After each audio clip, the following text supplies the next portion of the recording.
बिल्कुल सीधे साधे शब्दों में बताते हैं।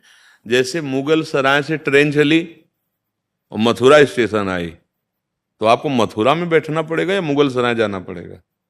आप बोलो।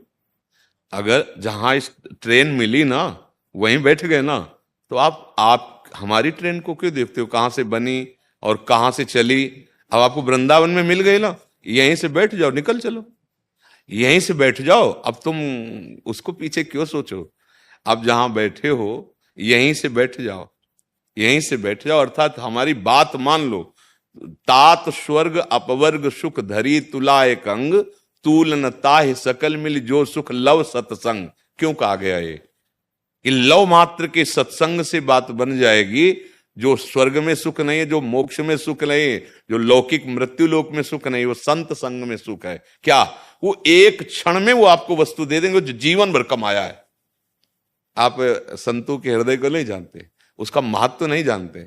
एक क्षण में वो दे देंगे जिसका अनुभव करने के लिए उन्होंने बहुत ताप सहे हैं, बहुत कष्ट सहा है। अब उसे आप स्वीकार कर लो। पर हम लोग ऐसे आते हैं संतों के पास, ऐसे का मतलब अहंकार युक्त, ऐसे नहीं आते। ऐसे अगर आए तो पेट भर जाए, अर्थात विश्राम मिल जाए। ओहो आज संत समागम मिला, आज तो मैं निहाल हो गया, आज तो जो वचन मिले उनसे निहाल हो गया। तो ये बात नहीं सोचनी है। आज से अगर हम श्री जी की शरण में हैं और हमने राधा राधा राधा और मर गए, इतने में प्राण निकल गए, तो इतने में श्री जी मिल जाएंगे। इस बात को समझो। पुत्र के बहाने से नारायण पुकारा तो भगवान मिल गए ना अंतिम समय में। अच्छा, हमें पता नहीं कि अंतिम कब हो जाएगा, तो हमें हर श्वास में नाम जप करना है। अगर नाम में हम हैं तो हमको ये डर नहीं है कि हमारे 40 साल व्यतीत हो गए। कम से कम भगवान की कृपा है कि 40 साल में आप जाग गई, नहीं तो पूरे के पूरे जीवन निकल जाते हैं और जग नहीं पाता जीव।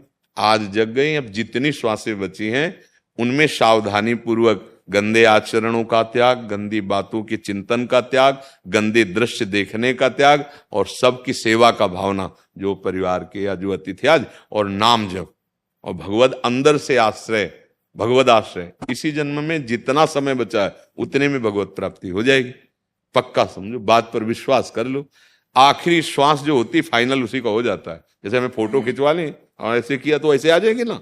तो आखिरी श्वास में अगर हम संसार का चिंतन कर रहे हैं, जैसे आखिरी श्वास में घर परिवार सब कुछ छोड़कर भजन के लिए आए थे भरत जी महाराज, और हिरन के बच्चे में प्यार हो गया, आखिरी श्वास में हिरन के बच्चे का ध्यान किया, तो अगला जन्म हिरन में बन, भागवत में पढ़ के देख लो, हिरन बन गए ना। बस उस आखिरी श्वास का हमें पता नहीं, इसीलिए हम चिल्लाते रहते हैं जहां तक हो सके हर श्वास में राधा राधा राधा। तो जो आखिरी श्वास होगी वो आपको श्री जी तक पहुंचा देगी। हमें क्या डरना? आज हम जग गए हैं, बस आज से हम सही चलें तो हमारे जो 5 मिनट हैं, 10 मिनट हैं, 10 वर्ष हैं, इतने में काम बन जाएगा। जैसा कहें वैसे चलो। भगवान की प्राप्ति के लिए कोई कठोर तप करने की आवश्यकता नहीं है। भगवद आश्रय, नाम जप, और जहां हो वहीं उनकी सेवा मान लो। सास हैं, ससुर हैं, पति हैं, पुत्र हैं, परिवार के जन, ये सब भगवान की सेवा है। अगर इन्हीं को प्रताड़ित करने लगो तो फिर वो सेवा नहीं हो, फिर अधर्म बन जाएगा। आजकल वयोवृद्ध, बीमार, बूढ़ी सास आदि पड़ी है ना, तो बहुएं उनकी सेवा का ध्यान ना करके उनको कष्ट देते हैं ऐसे। जैसे या नवीन बहू आई, सास बहुत तगड़ी, वो उसको कर, ये सब अधर्माचरण है। इनसे ना घर में शांति मिलेगी, ना इस घर में, हृदय में भी शांति नहीं मिलेगी। अगर आप जो आचरण कर रहे हो उसी को भगवान की पूजा मान लो और सामने वाले में भगवान का भाव कर लो और नाम जप करो, तो जो एक महात्मा की गति होगी वही आपकी गति होगी। विश्वास कर लो। ये तो अनुभव की बात कह रहा हूं, शास्त्र की बात कह रहा हूं, संतों की बात कह रहा हूं कि भगवान की प्राप्ति के लिए कहीं भागने की जरूरत नहीं है, कुछ बदलने की जरूरत नहीं है, अंदर से बदलने की जरूरत है। बाहर सब बदल दिया, अंदर वही कूड़ा करकट है। तो आप देख लो, नौटंकी नाटक शुरू है, दंभ पाखंड शुरू है। और भैया पैंट शर्ट में हो और अंदर से ईमानदारी से जीना सीख गए हो, सच्चाई से, और रामकृष्ण हरि जो बने, नाम जप कर लो और परिवार के सदस्यों को भगवान का स्वरूप समझो। ये हम सच्ची बात करें, तुम भगवान के स्वरूप की ही पूजा करते हो, जानते नहीं हो। जैसे मान लो बहुत प्यारा बच्चा है, बहुत प्यारी पत्नी है, बहुत प्यारा पति है, ठीक है, हम तो देख रहे हैं सामने शरीर ना, तो हमें लगा कि हम इससे प्यार करते हैं, लेकिन जो अंदर था वो निकल गया। आप शरीर को तुम रख के दिखा दो हमें, तो मतलब शरीर से प्यार नहीं करते, पक्की बात है ना। अच्छा, जो अंदर था उससे तुम्हारा परिचय नहीं, तो प्यार किससे करते थे? झूठा हो गया ना। तो वो है भगवान।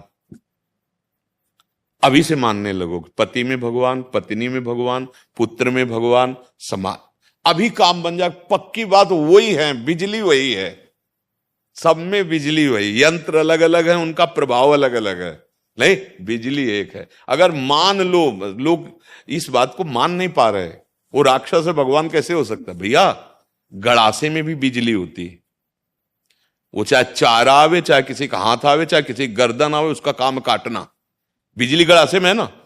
तो जीवन नष्ट भी बिजली कर रही है, और जीवन का पोषण भी बिजली कर रही है। जीवन नहीं, अगर बिजली ना हो तो पानी नहीं पीने को मिलेगा, प्रकाश नहीं मतलब कितने सब कार्य, बहुत से कार्य। हमें लगता है अपने लोगों के जीवन के ज्यादातर आधार बिजली है, प्रगट में जाने आधार है। अब बिजली का एक ही स्वरूप है क्या? देखो, प्रकाश भी दे रही, ठंडा भी कर रही, हीटर में गर्म कर, कितने यंत्रों का प्रभाव। तो ये खोपड़ियों में गुणों का प्रभाव, सतोगुण, रजोगुण, तमोगुण, वो राक्षस दिखाई देगा, वो देवता दिखाई देगा, वो रजोगुणी दिखाई देगा, राजसी, लेकिन उनमें पावर एक ही है, परमात्मा सबके हृदय में। और ज्ञानी वही है जो उसको देखता है, पावर को। अज्ञानी वही है जो चमड़े को और क्रियाओं को देखता है।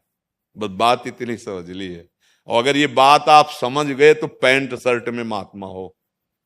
तुमको जाकर के लंगोटी लगा के तपस्या नहीं करनी, बात मान लो, सारी तपस्या का फल है केवल समझ ठीक हो जाना। समस्त तपस्याओं का फल क्या मिला है, हम तुम्हें बता दें, समझ ठीक हो गई है, बुद्धि ठीक हो गई है, नहीं तो बुद्धि भ्रष्ट है। बुद्धि का सही निशाने पे लग जाना, ये सब तपस्या का फल है। जैसे पूरी गीता जी सुनने के बाद अर्जुन को क्या मिला? बोले नष्टो मोहा स्मृति लब्धा तत्प्रसादान मयाच्युता। हे गोविंद अच्युत, आपकी कृपा प्रसाद से मोह का नाश हो गया, और अब हमें आपकी स्मृति प्राप्त हो गई, अखंड स्मृति अपने स्वरूप की आपकी। यही है सब साधना का फल, और वो तुम सुन के प्राप्त कर सकते हो। इसीलिए जो महात्मा के संग से क्षण मात्र में मिलता है, वो बड़ी बड़ी साधनाओं से नहीं मिलता है। इसलिए ऐसा भ्रम न पाला जाए कि हम गृहस्थ हैं, हमारा इतना समय बर्बाद हो गया, अब हम क्या करें। बिल्कुल गुंजाइश है, आखिरी श्वास तक गुंजाइश है भगवत प्राप्ति की, डरना मत। अब ये जरूर है कि अब जैसे जाग रहे हो तो फिर अब गंदे मार्ग का जो मन अनुसरण करता रहा है, अब उसको सहना पड़ेगा। अब गंदे आचरण भी करते रहो, फिर वो तो दम्भ हो जाएगा, पाखंड हो जाएगा, और वो यही ज्यादा हो रहा है। अगर आप विषयी हो तो आपकी बात का रंग नहीं चढ़ेगा, चाहे जितना आप कुछ भी। और आप अगर हृदय की ग्रंथि खोल चुके हैं तो एक शब्द जिसके कान में पड़ेगा ना, वो उसको जा करके जैसे अपने अधीन कर लेगा, उसको सत मार्ग में खड़ा कर देगा, उसको जागृत कर देगा, उसको भगवत प्राप्ति की अमोघश्च भगवत प्राप्ति करा के छोड़ेगा। पहले हमको चक का आनंद ले लेना है, भगवद आनंद, तब बात बनेगी। इसलिए बिल्कुल आखिरी श्वास में भी गुंजाइश